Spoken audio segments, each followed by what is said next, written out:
Welcome to the Real Board Loft. I'm Trip Foreman, and this is the Lost Surfboards Uber Driver. It's a new board for 2018, and this is basically, it's a hybrid version of the Lost Surfboards Driver Series. And for those of you that know the Driver Series, the surfers that like it, they like the board because it has, rather than having a really flat front and then a flip out the tail, it actually has a little bit more curve in the front and a flatter tail. And so it's a better board for back-footed surfers that really drive through their back foot and drive through the turn on their back foot and want to have a flatter rocker just so the board just isn't continually like pushing and losing its momentum and its power, and be able to push down on that tail and have it accelerate out of the turn. So it has that driver rocker out the back.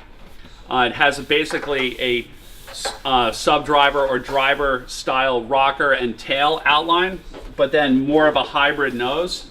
So it has a little bit wider, fuller nose and a slightly flatter rocker. Not as flat as like a V3 rocket, but flatter than a driver or a sub-driver in the front.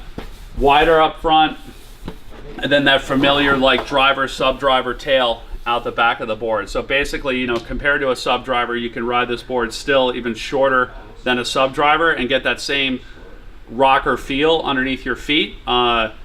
And have a board that's going to paddle easier. You could ride it shorter, and you can get more glide across the flat spots. They call it the Rippers Hybrid, but you know, to put that into something that you can understand, it's for people that like that rocker and like that style of board with the flatter tail rocker, but want to have more of a hybrid style board. They want to have a shorter, more compact length. They want to have a flatter entry rocker and a little bit wider nose, just to get them across the flat spots and make the board easier to paddle and easier to catch waves. It is the Lost Surfboards Uber Driver.